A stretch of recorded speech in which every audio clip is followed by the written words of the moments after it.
कृष्ण देवनी जय। सियावर रामचंद्र भगवाननी जय। भगतजी महाराजनी जय। शास्त्री जी महाराजनी जय।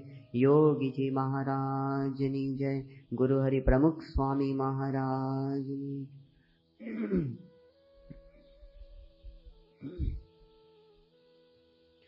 શ્રુતિ આપણને એવી વાત સમજાવે છે કે ઋતે જ્ઞાનાન ન મુક્તિ. જ્યાં સુધી જ્ઞાન પ્રાપ્ત ન થાય ત્યાં સુધી આપણી મુક્તિ થતી નથી. આજનો દિવસ એ મુક્તિનો દિન છે. ઘણી બધી સદીઓની આપણી ગુલામીમાંથી આપણે આઝાદ થયા 15મી ઓગસ્ટ 1947ના દિવસે. મુક્તિ આપણે પ્રાપ્ત કરી અને મુક્તિ માટે આપણે જબરજસ્ત બલિદાન પણ આપ્યું, કારણ કે મુક્તિની આપણે બધાની ઈચ્છા હતી.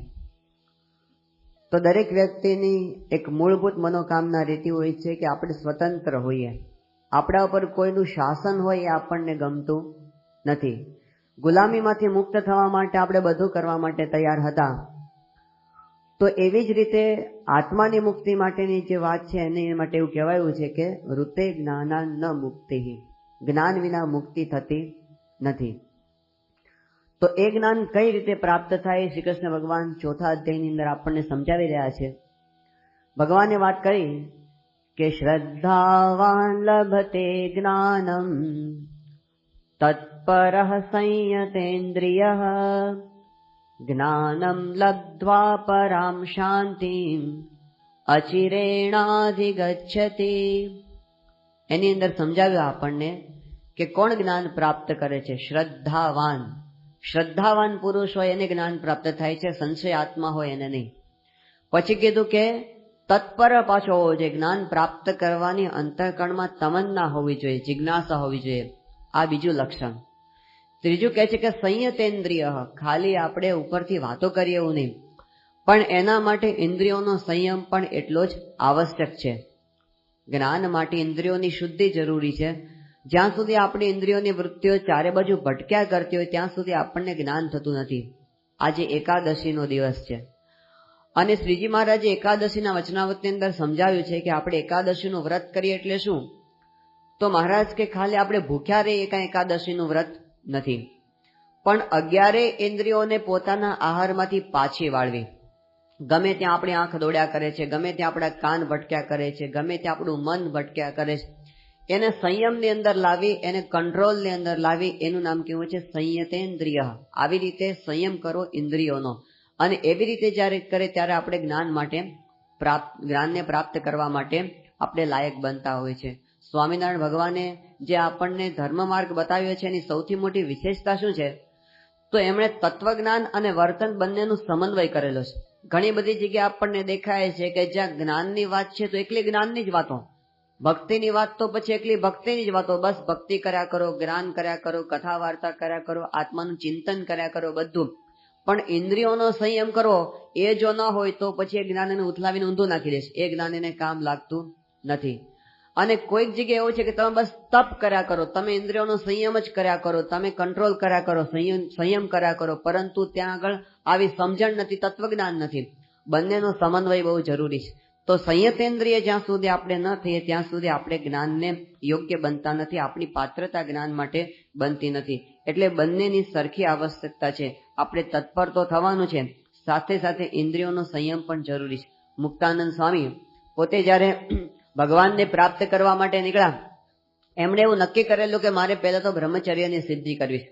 એટલે પોતે ગુરુની શોધમાં નીકળ્યા અને ફરતા ફરતા ફરતા પોતે જુદા જુદા ગુરુઓને શોધવા માંડ્યા. પેલા ધ્રાંગધ્રા કોઈ બાવા પાસે ગયા અને એમને વાત કરી કે મને તમે આવી રીતે બ્રહ્મચર્યની સિદ્ધિ કરાવો.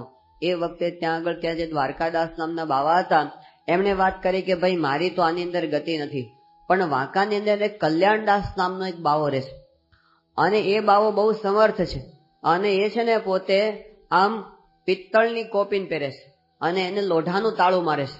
એટલે બહુ પોતે આવી રીતે આ નિષ્કામ ધર્મની અંદર બહુ દ્રઢ છે અને ચાવી પાછી પોતાના ચેલાને આપી રાખે છે. આવો છે. એટલે છે ને મુક્તાનંદ સ્વામી શોધતા શોધતા વાંકાનેર ગયા કલ્યાણદાસ પાસે અને બાવાજી પાસે ગયા અને આ કિશોર અવસ્થાની અંદર આવા સ્વરૂપવાન યુવાનને જોયા એટલે પેલા કલ્યાણદાસે પૂછ્યું, તમે શા માટે આવ્યા? એમને કીધું કે મારે તો ભગવાનને પ્રાપ્ત કરવા અને એના માટે મારે બ્રહ્મચર્યનું પાલન કરવું છે. એ વખતે પેલા કલ્યાણદાસે કીધું, છોકરા તું જવા દે, એ આ દેહ કરીને બની શકે એવી વાત નથી, એ બહુ જ અઘરો માર્ગ છે, તું છોડી દે. પછી એમને કલ્યાણદાસે પોતે વાત કરી કે જો આજથી 40 વર્ષ પહેલા હું છે ને અહીંથી ત્યાં કાશી જતો હતો અને કાશી જવા માટે રસ્તાની અંદર ઉજ્જૈન પાસે હું પહોંચ્યો અને ત્યાં આગળ ગામને પાદર કોઈ એક સ્ત્રી હતી, એ પોતે ત્યાં પેલું પાણી ભરતી હતી, કુવામાંથી પાણી સિંચતી હતી અને ત્યાં જઈને મેં એ બાઈને એવું પૂછ્યું કે આ કાશીનો રસ્તો કઈ બાજુ છે? એ વખતે ઓલી જે બાઈ હતી ને એને પોતે હાથનું લટકું કરીને કહ્યું, મહારાજ યહાં સે સીધે ચલે જઈએ. એ જે એમણે લટકું કરેલું ને એ મને 40 વર્ષથી હજી ભૂલાતું નથી. માટે તું રહેવા દે, આ માર્ગે ચાલવા જેવું નથી, તું હજી બાળક છે, તને હજી ખબર નથી જુવાનીના જોરની. એટલે એ વખતે મુક્તાનંદ સ્વામી એ તો ત્યાંથી નીકળી ગયા અને પછી બીજાની પાસે ગયા. પણ સંતો આપણને સમજાવે છે કે લટકાની આટલી બધી તાકાત છે. આપણે ગમે તે જોતા ફરીએ, આપણે તો એક લટકું પેલાને 40 વર્ષે ન નીકળ્યું અને ટેલિવિઝનની અંદર સિનેમાની અંદર લટકાઓ સિવાય કઈ આવતું નથી, તો એ જે જોયા કરે એની શું દશા થાય? તો અહીંયા આગળ સંયતેન્દ્રિય થવાની વાત છે કે આપણે બધી બાજુ ઇન્દ્રિયોને ભટકાવ્યા કરીએ તો એનાથી કામ થતું નથી. એકવાર સોમલા ખાચર હતા, એ મહારાજની સામે બેઠા હતા અને પ્રથમને 44ના વચનામૃતની કથા ચાલતી હતી. એ વખતે મહારાજે એમને વાત કરી કે આવી રીતે સત્પુરુષનો જો પ્રસંગ કરીએ તો ભગવાનની અંદર અતિશય સ્નેહ આપણને થઈ જાય. તો સોમલા ખાચરે મહારાજને પ્રશ્ન પૂછ્યો, મહારાજ અમે પ્રસંગ તો તમારો બહુ કરીએ છીએ, છતાં પણ કેમ અત્યંત સ્નેહ ભગવાનની અંદર થતો નથી? એ વખતે મહારાજે કીધું કે તમે છે ને પ્રસંગ તો કરો છો, પણ અડધો અમારો પ્રસંગ કરો છો અને અડધો જગતનો પ્રસંગ કરો છો. અડધો જગતનો પ્રસંગ એટલે તમને ભગવાનની વિશે સ્નેહ થતો નથી. જેમ પેલા કવિએ વાત કરી છે, એમને કીધું કે જીવ જગતનો એવો ડાયો કે કથા સાંભળવા જાય, જીવ જગતનો એવો ડાયો કે કથા સાંભળવા જાય અને ભાંડ ભવાઈને ભૂંગળ વાગે ત્યાં પણ ભેળો જાય. અને પછી કહે છે કે કથા વાર્તાની અંદર અહીં જેમ હરે હરે કરે એમ ત્યાં પણ પોતે ભવાઈની અંદર પણ વાહ વાહ કરે. તો બંને જગ્યાએ ઇન્દ્રિયોની ભટકતી ફરે છે, સ્થિર થઈ શકતો નથી. તો જ આપણે લૌકિક અભ્યાસની અંદર જેમ સંયતેન્દ્રિય થવાની જરૂર છે, એમ આધ્યાત્મિક અભ્યાસની અંદર પણ સંયતેન્દ્રિય થવાની જરૂર છે. એ શ્રી કૃષ્ણ ભગવાને આપણને સમજાવ્યું છે. જેમ શિવલાલ શેઠ હતા, એ આવા પુરુષ હતા. એના ઘરની અંદર એમના સાળી આવેલા, રોજ એમને પીરસે, પણ શિવલાલ શેઠની દ્રષ્ટિ એટલી બધી સંયમમાં એમને ખબર જ નહીં. 6 મહિના સુધી એમની સાળીએ પીરસેલું. હવે એક વખત એમની નજર ઊંચી ગઈ અને એ વખતે એમને જોયું કે આ તો અહીં આવ્યા છે. એમને કીધું, તમે ક્યારે પધાર્યા? પેલી એમની સાળીએ તેમને કીધું, 6 મહિનાથી તમને હું રોજ પીરસું છું. આ શિવલાલ શેઠનો સંયમ. ઉપલેટાના લાલાભાઈ હતા, તો એ છે ને આવા અત્યંત દ્રષ્ટિ સંયમમાં ગુણાતીતાનંદ સ્વામીના સમાગમથી. તો એકવાર એવું થયું કે લાલાભાઈ છે ને પોતે ગુણાતીતાનંદ સ્વામીની સાથે આમ ચરોતરના ગામડાઓમાં ગયા હશે અને પછી એ વખતે એક ગામની અંદર સભા ભરાઈને બેઠી હતી. હવે એ વખતે ચરોતરના બધા પાટીદાર અને આમ ધોળા બગલા જેવા કપડા પહેરીને આવે અને બધા આમ આગળ પહેલી લાઈનમાં બેઠા હોય. હવે ઉપલેટાના લાલાભાઈ હતા ને એ પોતે સભામાં બેસવા ગયા, તો એના કપડા તો બધા પરસેવાથી ગંધાતા હતા. એટલે બધા છે ને અંદરો અંદર નાક મચકોડવા માંડ્યા કે આ ક્યાં અહીં આપણી વચ્ચે આવીને બેસી ગયો. એ વખતે ગુણાતીતાનંદ સ્વામી આ બધું જોઈ ગયા. ત્યારે ગુણાતીતાનંદ સ્વામી બોલ્યા કે તમે બધા છે ને ઉપરથી ઉજળા છો, તમે બધા ઉપરથી ઉજળા છો અને અંદરથી ગોબરા છો. અમારા લાલાભાઈ ઉપરથી ભલે ગોબરા દેખાતા હોય, અંતરથી ઉજળા છે. પછી ગુણાતીતાનંદ સ્વામી બોલ્યા કે એમને ત્યાં એમની 15 વર્ષની એમની પોતાની દીકરી છે, હજી એની નાકની દાંડી સામું લાલાભાઈએ જોયું નથી. આ લાલાભાઈની દ્રષ્ટિનો સંયમ હતો. તો એ પણ આપણને શાસ્ત્રની અંદર સમજાવવામાં આવ્યું છે કે જ્યાં સુધી સંયતેન્દ્રિય ન થયા. લક્ષ્મણજી 14 વર્ષ પોતે સીતાજીની સાથે રહ્યા અને છતાં પણ એમને કીધું કે ના હમ જાનામી કેયુમ ના હમ જાનામી કુંડલમ નુપુરમ ચૈવ જાનામી નિત્યમ પાદાભિ દર્શનાથ, કે હું બીજું કંઈ જ જોતો નથી, પણ હું એટલું જ જોઉં છું કે મેં તો ખાલી આના જે ચરણારવિંદના દર્શન કર્યા સીતાજીના, એટલા માટે નુપુર સિવાય બીજું કઈ એમનું કોઈ ઘરેણું ઓળખી શકતો નથી. તો શાસ્ત્રએ આપણને સમજાવ્યો છે કે જ્યાં સુધી દ્રષ્ટિનો સંયમ ન થાય ત્યાં સુધી આપણી ઇન્દ્રિયો એ આપણા સંયમની અંદર આવતી નથી અને ત્યાં સુધી આપણે ભગવાનના માર્ગે આગળ વધી શકતા નથી. દરેક બાબતની અંદર શ્રીજી મહારાજે ગરડા પ્રથમનું 18મું વચનામૃત સમજાવ્યું છે અને પ્રથમ 18માં મહારાજે વાત કરી છે કે આ જે વાત અમે કહી છે એ પ્રમાણે વર્તે તે જ મુક્ત થાય છે. અને એ પ્રમાણે વર્ત્યા વિના તો 4 વેદ, ષટશાસ્ત્ર, ભારતાદિક ઇતિહાસ અને 18 પુરાણ એને ભણવે કરીને અથવા તો સાંભળવે કરીને અથવા તો એના અર્થને જાણવે કરીને પણ મુક્ત ન થાય. અમે જેમ કહીએ એમ વર્તે એ જ મુક્ત થાય છે એમ કહીને પછી મહારાજે ત્યાં બતાવ્યું કે કોણ મુક્ત થાય. તો મહારાજ કે કોઈ 7 માળની હવેલી હોય અને એની અંદર કાચના અરીસાઓ જડેલા હોય અને ત્યાં આગળ દારૂની પ્યાલીઓ પરસ્પર પીવાતી હોય અને વેશ્યાઓ થઈકાર કરી રહી હોય, આવા વાતાવરણમાં કોઈ માણસ જાય ને તો ગમે એવો ધર્માત્મા હોય એનું મન એ અપવિત્ર થયા વિના રહે નહીં, એનું મન ચૂથાઈ જાય. અને મહારાજ કહે કે સુંદર નાની તૃણની ઝૂંપડી હોય અને એની અંદર ફાટેલી ગોદડી હોય અને ફાટેલી ગોદડી ઉપર પરમહંસ બેઠા હોય સિદ્ધ દશાવાળા, અને એની સભામાં જઈને કોઈ બેસે ને તો એનું અંતઃકરણ બદલાઈ જાય, એના અંતઃકરણમાં સારા વિચારો આવવા માંડે. તો આપણે બહારથી જેવું સેવન કરીએ ને એવા આપણા વિચારો આવતા હોય છે. તો સંયતેન્દ્રિય થવાની બહુ જરૂર છે. એટલે શ્રીજી મહારાજે શું કર્યું, આ સંપ્રદાયમાં આવતા તેને પહેલું કામ એવું કર્યું, ધર્મની મર્યાદા બાંધી દીધી, સ્ત્રી અને પુરુષની મર્યાદા બાંધી દીધી, સાધુની મર્યાદા બાંધી દીધી. એ વખતે જયારે મહારાજ પધાર્યા, નીલકંઠ વર્ણી જયારે લોજની અંદર પધાર્યા, એમની ઉંમર એ વખતે બહુ નાની, હજી તો મહારાજ 18 વર્ષની ઉંમરના હતા.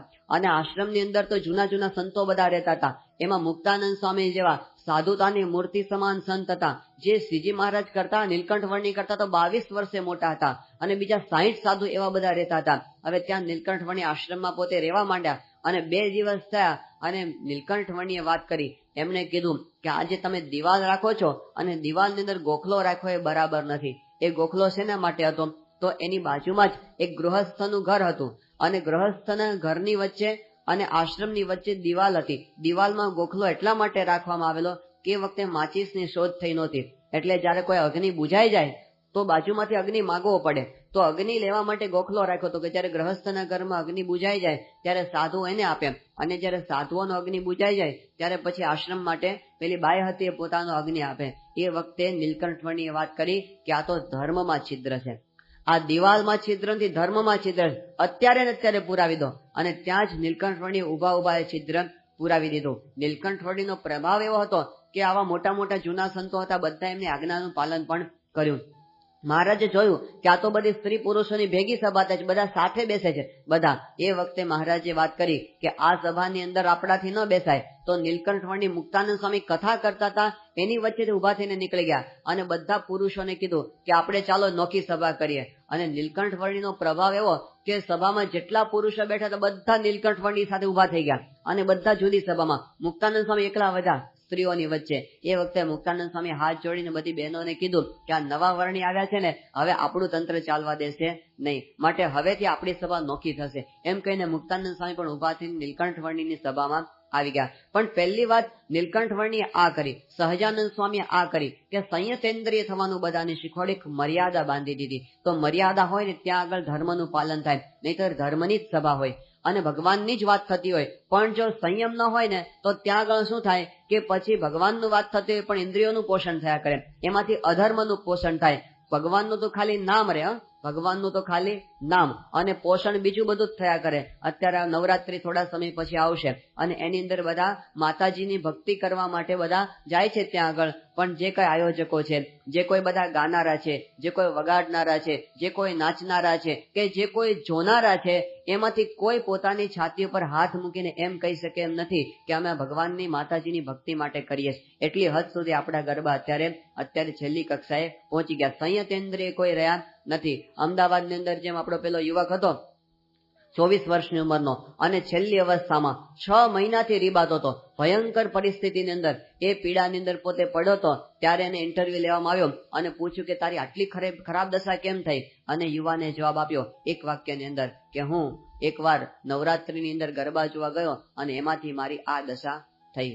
એઇડ્સ નો પેશન્ટ પોતે બની ગયો હતો અને રીબાઈને પોતે મર્યો. તો આપણા ઉત્સવો છે એ સંયતેન્દ્રિય જો નથી રહ્યા તો કઈ કક્ષા સુધી પહોંચી ગયા? પશ્ચિમની ક્લબો અને આપણા ઉત્સવો નવરાત્રીના એની વચ્ચે જાજો ફેર કોઈ રહેવા દીધો નથી, એક સરખા થઈ ગયા. વ્યભિચારના વાડા જેવા આપણે ઉત્સવોને બનાવી દીધા, એને બગાડી દીધા. પણ જ્યાં સુધી ધર્મમાં સંયમ ન હોય ને ત્યાં સુધી ધર્મ કોઈ દિવસ આપણને મુક્તિના માર્ગ સુધી લઈ જતો નથી. એ તો પતનનો રાહ બની જાય. એમાંથી તો પછી અનેક પ્રકારના બધા દૂષણો ઉભા થાય અને એ સંપ્રદાયની અંદર અને બહાર પણ બધે હતા જ. શ્રીજી મહારાજે બધે જોયેલું કે આવા દૂષણો બધે ચાલે છે અને એમણે પેલા એ દૂર કર્યા. મુંબઈની અંદર એકવાર એવું બનેલું કે કોઈ એક જહાજ આવેલું સ્ટીમર અને એના કેપ્ટન હતા.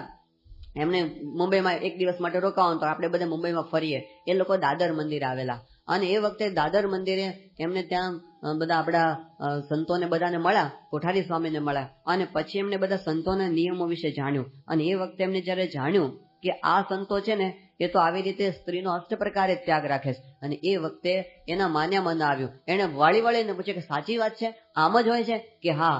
એ વખતે એ લોકો વાત કરવા માંડ્યા કે એમ આઈ ઓન માર્સ, કે હું મંગળ ઉપર છું કે શું? પૃથ્વી પર આ શક્ય મને લાગતું જ નથી. પૃથ્વી પર જે નિયમ કોઈને શક્ય નહોતો લાગતો ને એ શ્રીજી મહારાજે મૂર્તિમાન કરીને બતાવી દીધો.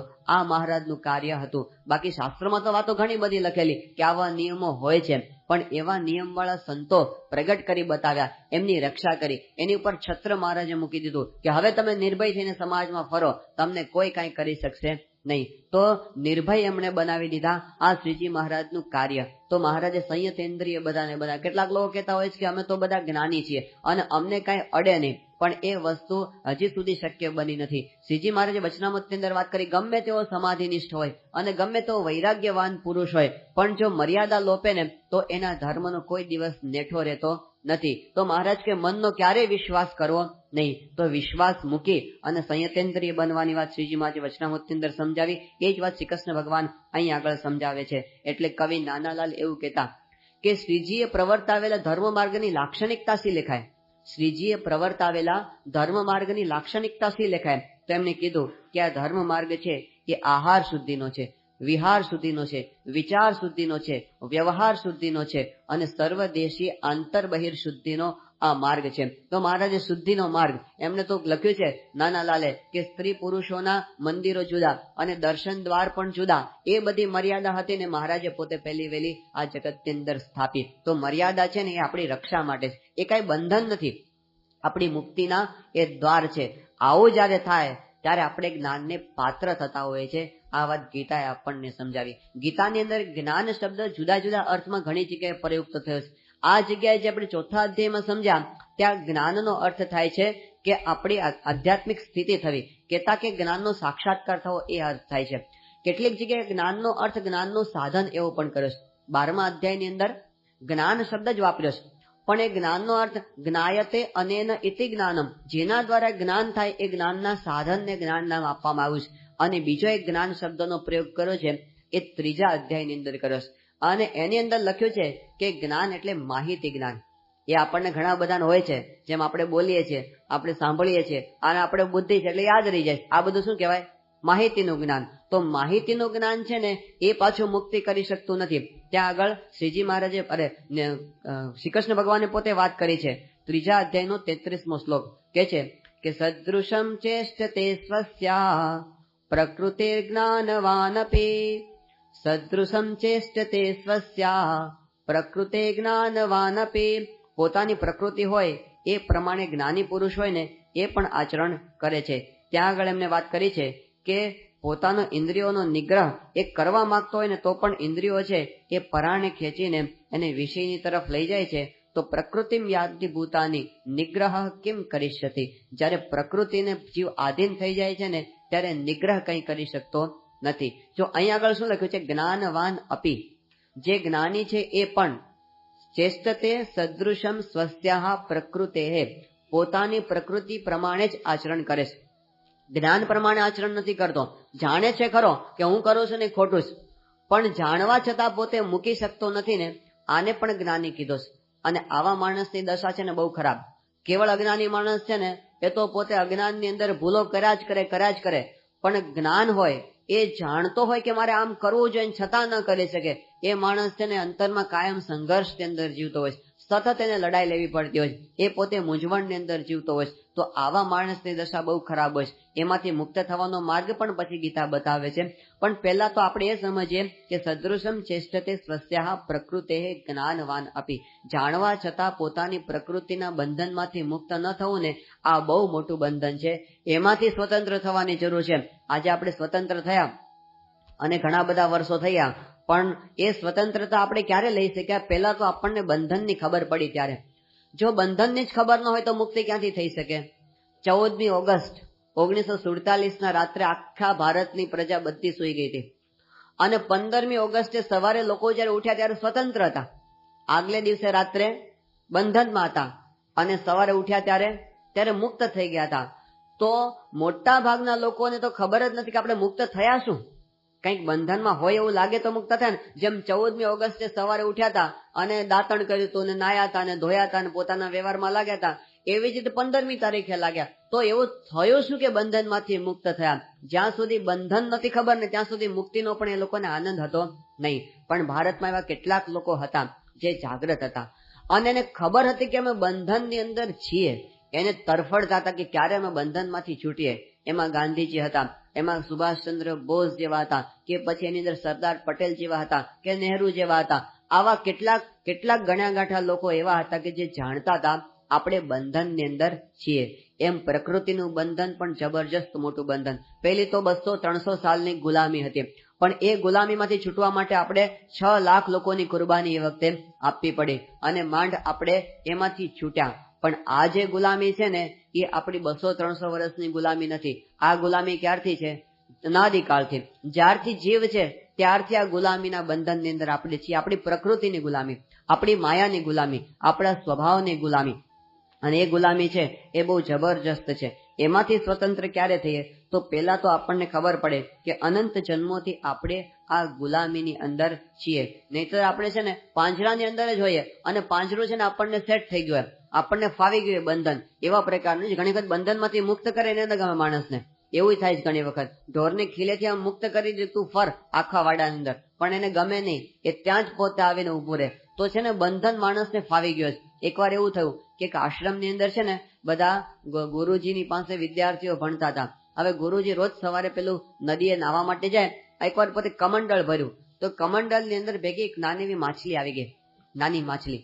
હવે પોતે લઈ આવ્યા આશ્રમમાં. લાવ્યા પછી ખબર પડી કે આમાં તો માછલી છે, એટલે એને એક પાત્રની અંદર નાખી દીધું પાણી. માછલી એની અંદર તરવા માંડી. આશ્રમના બધા વિદ્યાર્થીઓને તો મજા આવી ગઈ. એ તો માછલીની સાથે ગેલ કરવા માંડ્યા, રમત કરવા માંડ્યા. પણ પછી શું થયું કે 4-5 દિવસે માછલી થોડી મોટી થઈ.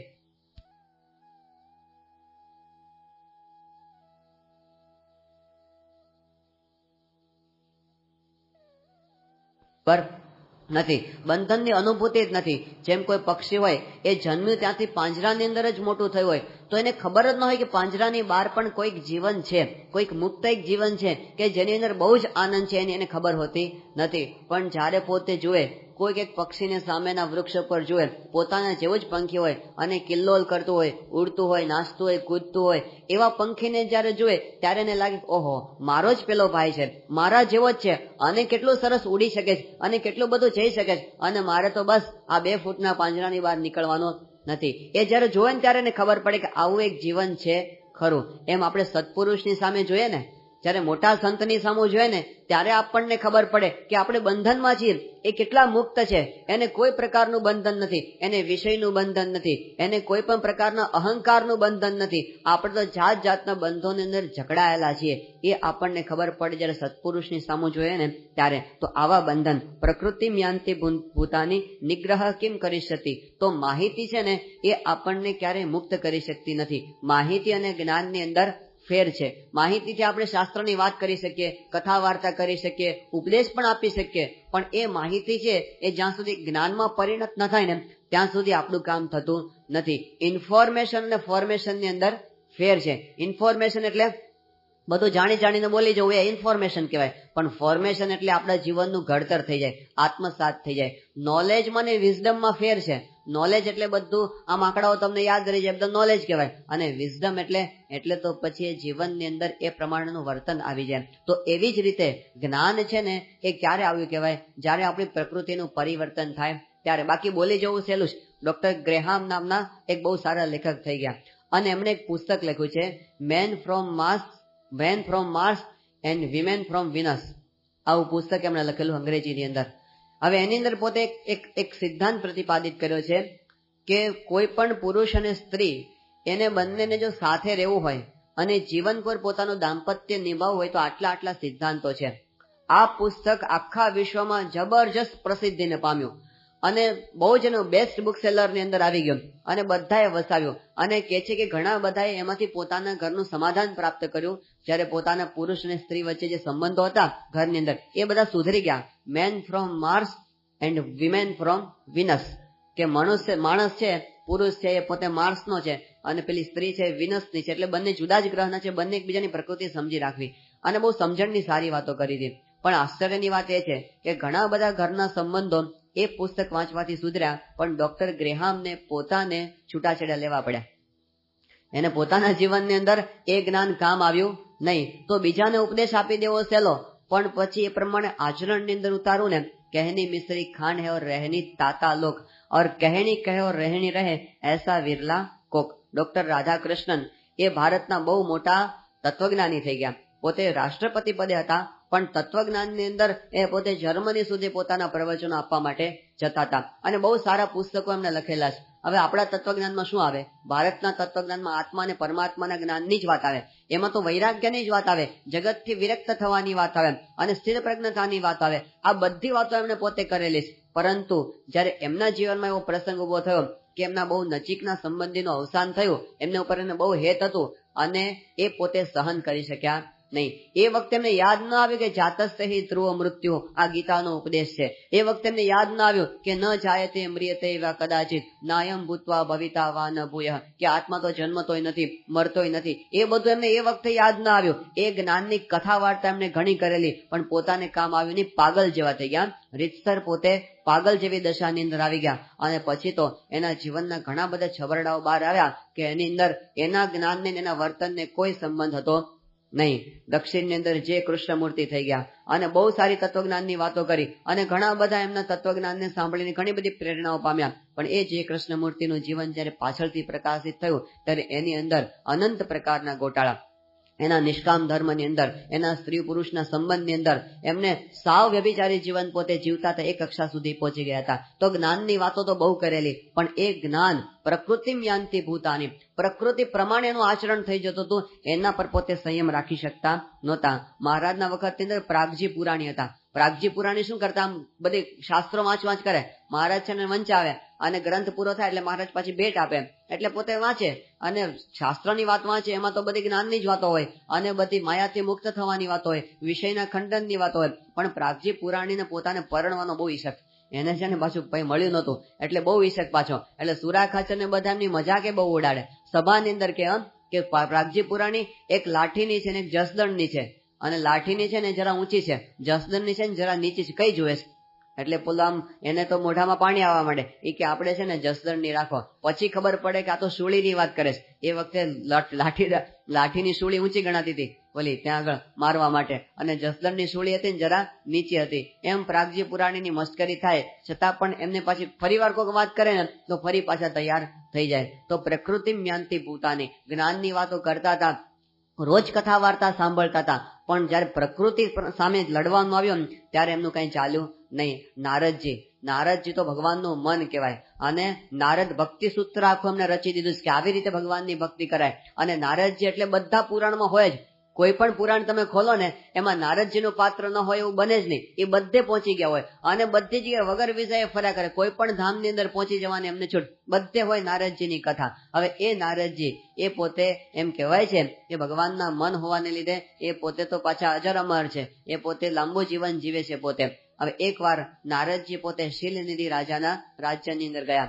હવે રાજાની કન્યા તે યુવાન થઈ ગઈ હતી, વિશ્વમોહિની એનું નામ હતું. એટલે રાજાએ કીધું આ નારદજીને કે તમે મારી દીકરીનો જરા હાથ જોઈ દો ને અને એને કઈ જગ્યાએ એને પરણાવીએ એને તમે જોઈ દો, એને યોગ્ય લાયક, કારણ કે તમે તો ત્રણેય લોકમાં ફરસ એટલે તમને તો ખબર હોય ક્યાં સારો મુહૂર્તિયો છે, તો તમે છે ને એને યોગ્ય મુહૂર્તિયો છે ને એ તમે શોધી આપો.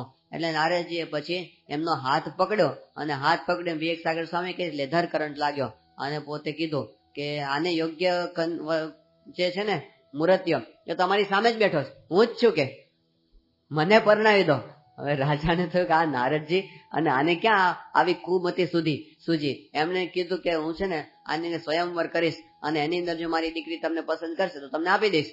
નારદજી ગયા ભગવાનની પાસે કે ભગવાન હવે તમે છે ને મને એક રૂપ આપી દો સારામાં સારું અને યુવાન બનાવી દો અને મને જ પસંદ કરે એવું તમે કરી દો. ભગવાનને થયું નારદજીને ઘરડે ઘડ પણ ક્યાં આ સૂજ્યું એટલે એમને નારદજીને કીધું તથાસ્તુ. અને પછી એમના મામા ગયા નારદજીના, એમને માગ્યું. હવે એને પાછું બે પરસ્પર એવું માગ્યું મારું મોઢું છે ને એ આમ રૂપાળું થઈ જાય અને પેલાનું વાંદરાનું થાય. પેલા એવું માગ્યું મારું રૂપાળું થાય પેલાનું વાંદરાનું થાય. ભગવાને બંનેનું અડધું અડધું માન્ય રાખ્યું કે વાંદરાના બેયના કરી દીધા. અને પછી તો આમ લાઈનમાં જઈને બેસી ગયા નારદજી. વિશ્વમોહીની હાથમાં પેલો હાર લઈને આવીએ. નારદજી પેલા જઈને બેસી ગયા હતા કે આપણે પેલા બેસી જવું, વચ્ચે કોઈ કામ નંબર ન લઈ જાય. અને જોયું ને પેલી કન્યા તો મોઢું જ ફેરવી ગઈ, એને સામું જ ન જોયું. નારદજીને થયું કે કામ ગડબડ થઈ લાગે એટલે બીજે જઈને બેસી ગયા. ફરી વાર આમ ફરીને લાઈનમાં આવ્યા. 3-4 વખત લાઈન ની અંદર આવ્યા પણ પેલી એને સામું જ ન જોયેલ. એટલે કોકે કીધું અલા તમે વાંદરા જેવા મોઢા લઈને ફરફર કરો વચ્ચે શું આડા આવો. એટલે નારદજી લાગે થયું લાગે. બંને પછી ગયા અને જઈને પાણીમાં જવું અને પછી નારદજી ગુસ્સે થયા અને ભગવાનને જઈને શાપ આપ્યો કે જાઓ તમે મને આ રીતે પરણવા નથી દીધો તો તમને પણ તમારી પત્નીનો વિરહ થશે. અને 14 વર્ષ સુધી રામચંદ્ર ભગવાનને સીતાજીનો વિરહ થયો. પણ ભગવાને કીધું કે ભલે મને વિરહ થાય પણ તને તો પરણવા નથી જ દેવો.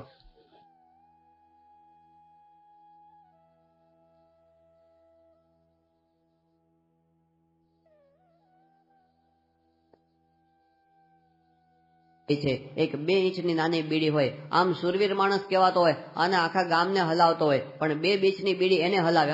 આમ સભામાં બેઠો હોય ને તો ઉંચકીને છેક 1 કિલોમીટર દૂર કે બેન સુધી લઈ જાય અને કે ચલ બીડી પીવા માટે. તો ત્યાં આગળ એનાથી રહેવાય નહીં. પ્રકૃતિ યાંતિ ભૂતાની. શરીર ગમે એટલું બળવાન હોય પણ પ્રકૃતિને વશ થઈ અને માણસ આવું કરે છે. તો અર્જુનને આવો જ પ્રશ્ન થયો. જયારે ભગવાન આવી વાત કરીને અર્જુન કે બરાબર છે ભગવાન, એવું જ થાય છે. આ તો મારા અનુભવની વાત તમે કરી દીધી કે પ્રકૃતિ યાંતિ ભૂતાની નિગ્રહ કેમ કરી શકે. એટલે અર્જુન 37મા શ્લોકની અંદર ભગવાનને પૂછે છે 36મા શ્લોકમાં કે અથ કેન પ્રયુક્તોયમ પાપમ ચરતિ પુરુષ, કે એવું એનું કારણ શું છે.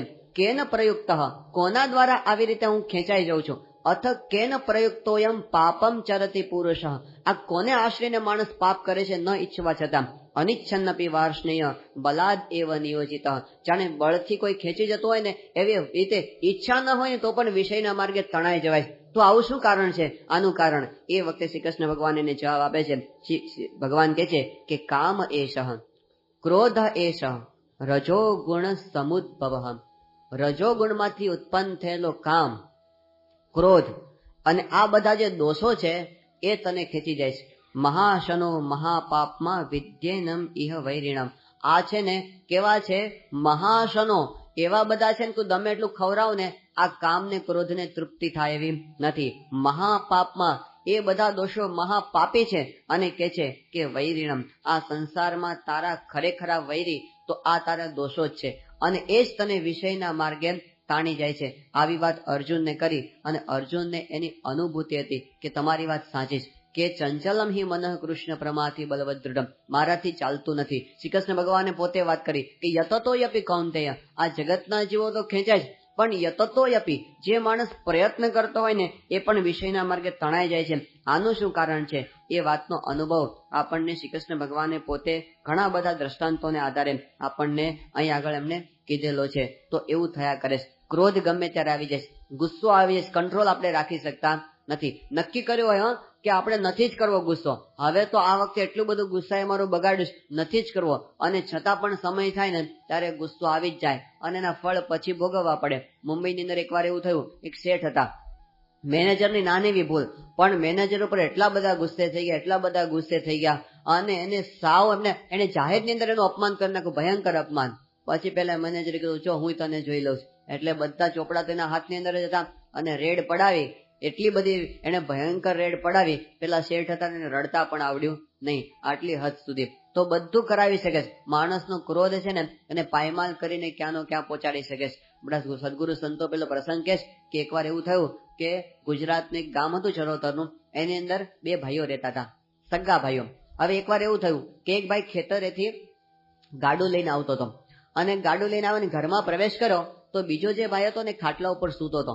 હવે એક ખાટલો પેલા ગાડાના જવાના માર્ગમાં થોડો નડતો હતો એટલે જે ગાડાની અંદર બેઠો તે ભાઈએ કીધું કે જરા તું ખસી જાય એટલે મારા ગાડાને જવાનો રસ્તો થઈ જાય.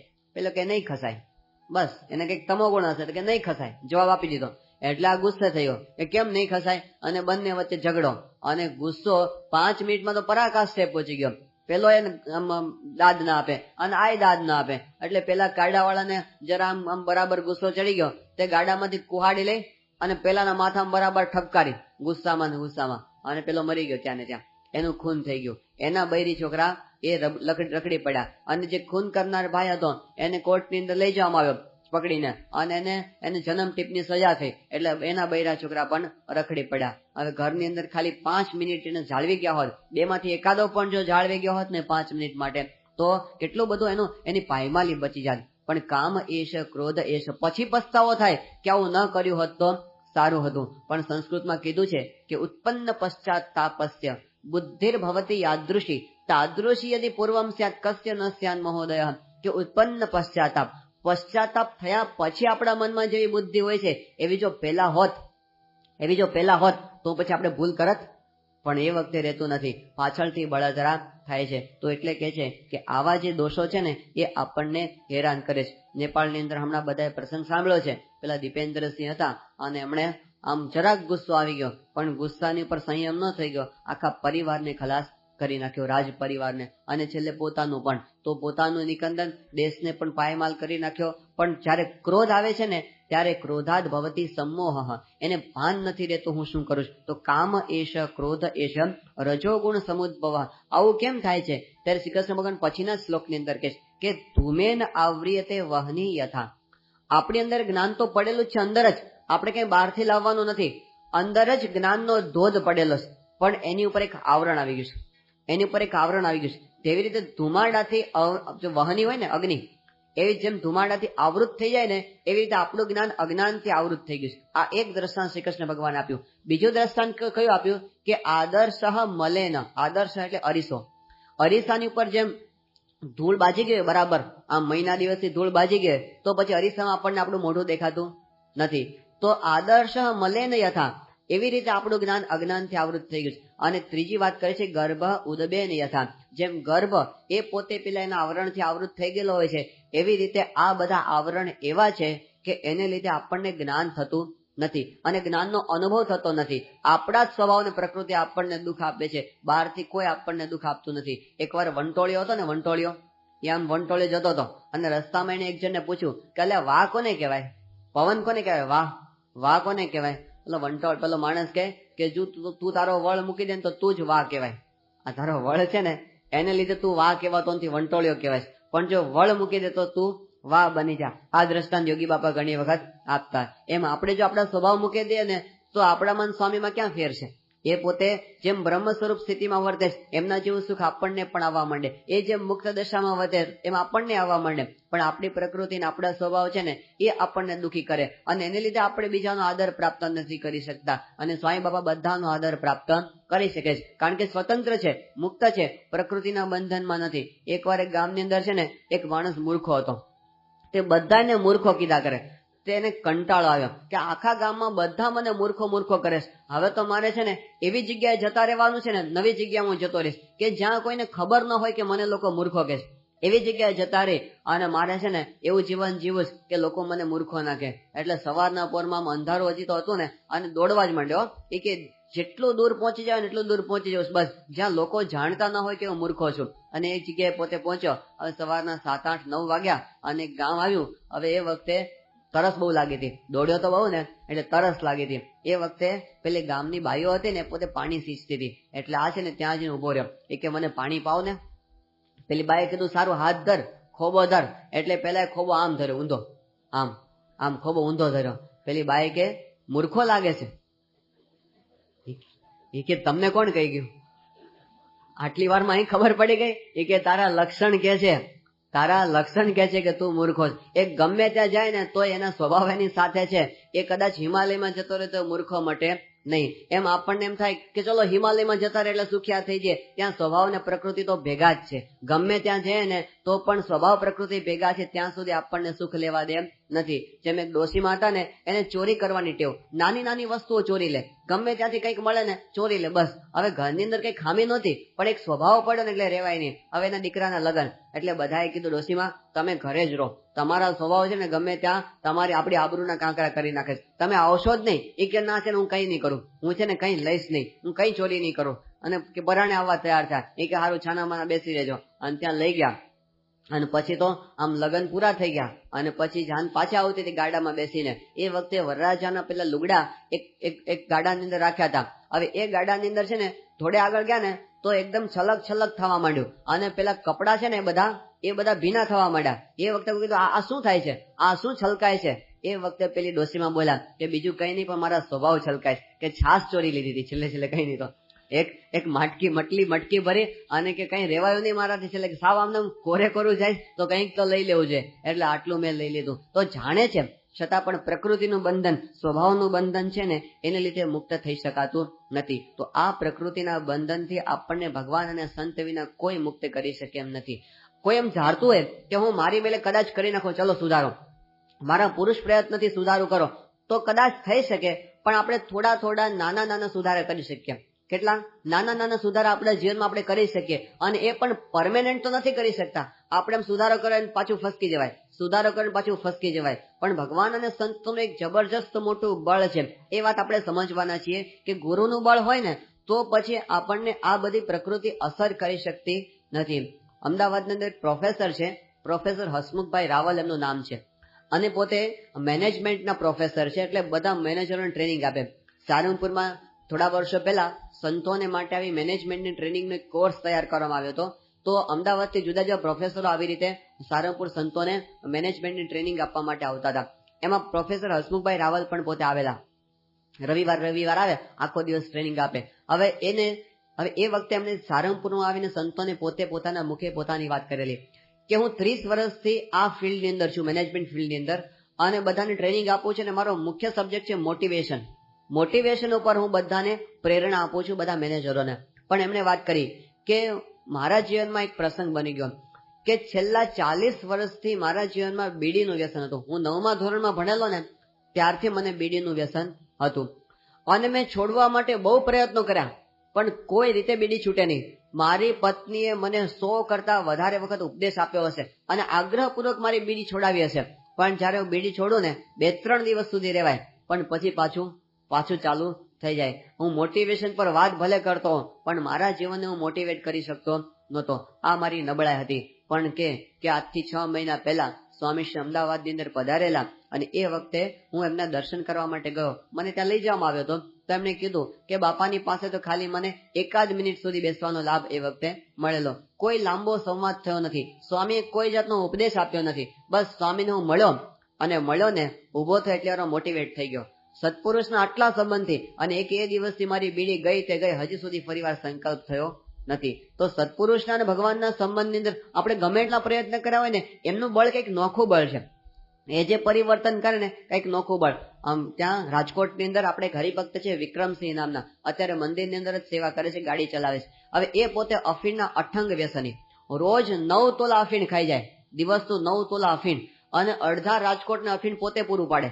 આવો ધંધો કરતા હતા. પણ પછી એમને ખબર પડી કે આમાંથી તો હેરાન થવાય અને પછી આમાંથી તો આપણે પાયમાલ થઈ જઈશું. એટલે પછી પોતે નક્કી કર્યું કે વ્યસન છોડવું. બહુ પ્રયત્નો કર્યા, ડોક્ટર પાસે ગયા, દવાઓ લીધી, 10,000 રૂપિયાનો ખર્ચો કર્યો, છતાં પણ એમના વ્યસનો છૂટ્યા નહીં. અને પછી એને કોકે વાત કરી કે જા તું પ્રમુખ સ્વામી પાસે જા, આશીર્વાદ લે તો તારું વ્યસન છૂટશે. એ ગોંડલની અંદર ગયા, સ્વામી પાસે આશીર્વાદ લીધા અને બાપાના આશીર્વાદ લીધા. ફરીવાર એમને કોઈ દિવસ અફીણ લાગુ પડ્યું નથી અને કોઈ જાતની ઉપાધિ નહીં. પણ સત્પુરુષનું અને ભગવાનનું કંઈક નોખું બળ છે અને એ બળ છે ને આપણું પરિવર્તન કરી નાખે. જેમ શ્રીજી મહારાજે સારંગપુરના 7મા વચનામૃતની અંદર એવી વાત કરેલી કે નૈમિષારણ્ય ક્ષેત્ર કોને કહેવાય? તો જે ક્ષેત્રની અંદર આપણે તપ કરીએ, વ્રત કરીએ, દાન કરીએ, ઉપવાસ કરીએ, સેવા કરીએ, એનું અનંત ગણું આપણને ફળ પ્રાપ્ત થાય ને વૃદ્ધિ પામતું જાય. એ નિયમ છે ને એ વૃદ્ધિ પામતો જાય, ધર્મ, જ્ઞાન, વૈરાગ્ય, ભક્તિ બધું. તો સત્પુરુષ છે એ નૈમિષારણ્ય ક્ષેત્ર છે. એના સંબંધમાં આવી અને એમને રાજી કરવા માટે આપણે જે કાંઈ નિયમ લે ને એ નિયમ આપણો સારધાર ટકી શકે છે. એની અંદર બળ કંઈક જુદું હોય છે. તો શ્રી કૃષ્ણ ભગવાને સમજાવ્યું આપણને કે આ પ્રકૃતિનું બળ તો બહુ ભારે છે, પણ એમાંથી છૂટાય કેવી રીતે?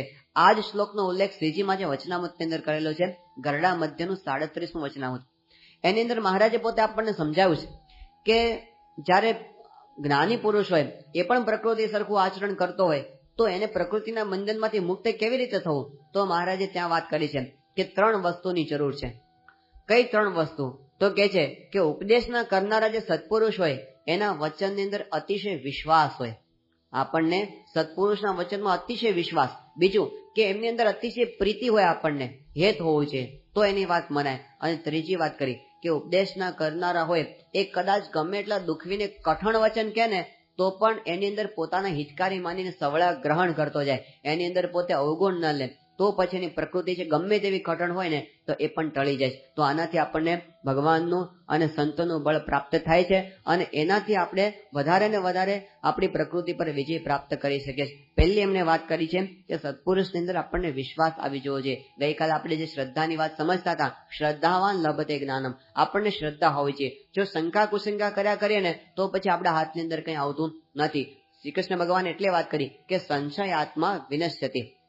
જે સંશય વાળો છે ને આત્મા એ પોતે વિનાશ પામે છે. અને શ્રી કૃષ્ણ ભગવાને કેટલી સ્પષ્ટ વાત કરી દીધી છે. એ કહે છે કે જે સંશય વાળો આત્મા છે ને એ તો આ લોકમાં પણ સિદ્ધિને નથી પામતો અને પરલોકમાં પણ સિદ્ધિને નથી પામતો. પરલોકનું તો સમજા, પણ એમણે શું કીધું કે આ લોકમાં પણ એને કોઈ પ્રકારની સિદ્ધિ પ્રાપ્ત થતી નથી. આ લોકમાં પણ સંશય આત્મા જે હોય ને એ પોતે હંમેશા મૂંઝાયા જ કરે છે. એને કાયમ પ્રકારે એ દરેક માણસની અંદર શંકા જાય. સંશય આત્મા હોય કુટુંબની અંદર સફળ ના જાય, ધંધાની અંદર સફળ ના જાય, એને કાયમ શંકા રહ્યા કરે કે આવું થશે તો, આવું થશે તો. એકવાર ત્યાં આગળ જાપાનની અંદર બનેલો એક પ્રસંગ છે.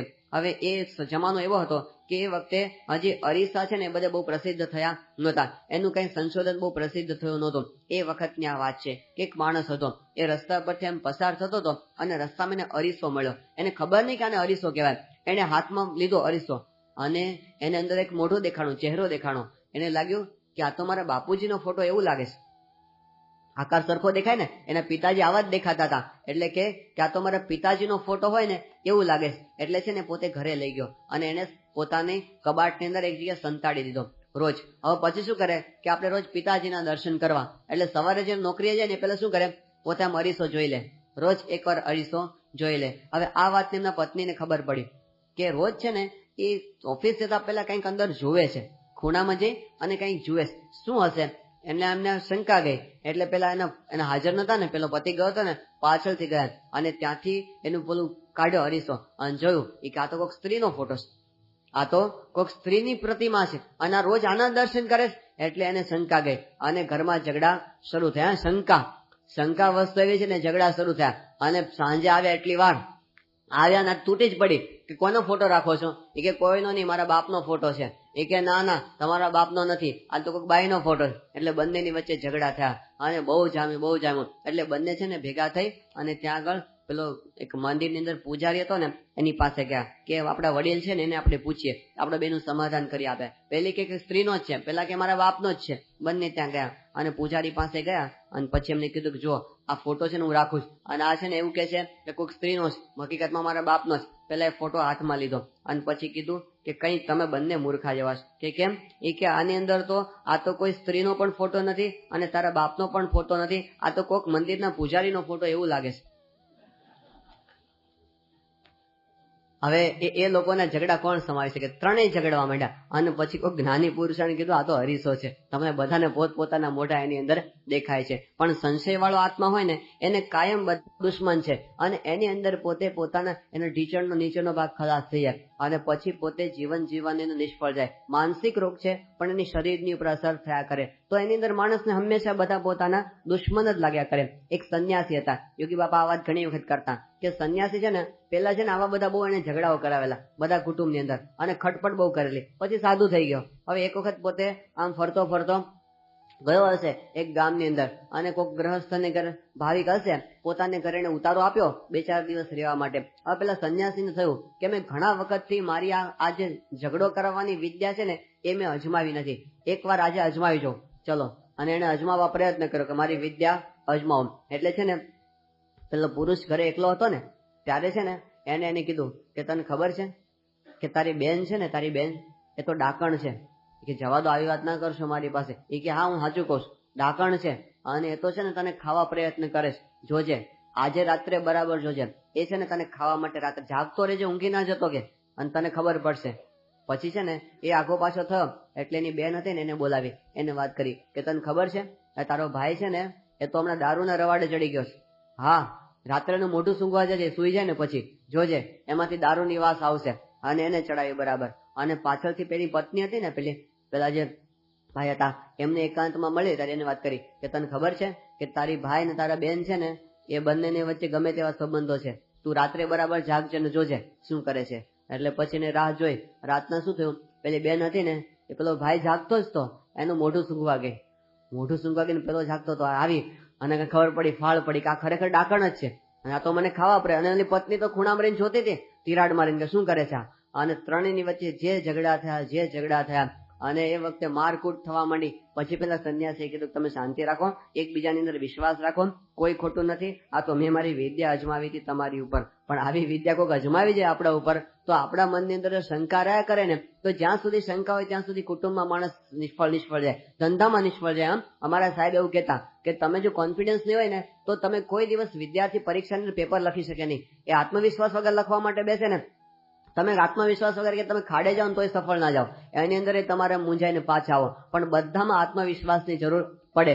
આત્મવિશ્વાસ વગર કોઈ કાર્ય સિદ્ધ થતું નથી. સંશય આત્મા વિનશ્યતિ. સંતો સમજાવે છે કે આત્મવિશ્વાસ વગર તો ઘરની બહાર નીકળી શકાય એમ નથી. સંશય જ રહ્યા કરે આપણને થાય કે હું બહાર જઈશ અને બસમાં બેસીશ અને બસમાં એક્સિડન્ટ થશે તો, કારણ કે થાય છે ઘણા બધા દારૂ પીને ચલાવતા હોય છે ડ્રાઈવરો અને એક્સિડન્ટ થઈ જતા હોય છે. અને આપણે રસ્તામાં રોજ એકાદ બે એક્સિડન્ટ તો જોતા જોઈએ. આપણે મરી જઈશું તો પછી કે આપણે ઘરમાં બેઠીશું ભૂકંપ થશે હમણાં હેઠી બેસ પડશે તો આ બધું આપણે ઘરમાં નથી રહેવું, આપણે બહાર રહેવા માંડો. હવે બહાર પણ તકલીફ તો છે જ કે આ વરસાદ છે, ચોમાસું, વીજળી પડશે ને મરી જઈશું તો અરે કરવું શું, કોઈ વસ્તુ થઈ શકે એમ છે જ નહીં. આપણે જે કરીએ ને બધાની અંદર આ હજામત કરાવવા માટે જઉં છું પણ ઓલા માથું તો મેં એમ નીચું કરી દીધું, ઓલો ઉપરથી એક મારે અને મારું ડોકું કાપી નાખે તો મારે ક્યાં ફરિયાદ લેવા પડે, પતી જાય ને બધું. પણ પૂરેપૂરો વિશ્વાસ, તો જેમ હજામ પર આપણે વિશ્વાસ રાખી દઈએ છીએ કે જે કરે છે બરાબર છે, જેમ પેલા બસના ડ્રાઈવર પર વિશ્વાસ રાખી દે કે જે કરે તે બરાબર છે અને હું જીવતો જ રહેવાનું છું, એવી આપણને શ્રદ્ધા. તો સત્પુરુષના વચનની ઉપર પણ વિશ્વાસ કે સંતના વચનમાં એ જે કરે છે ને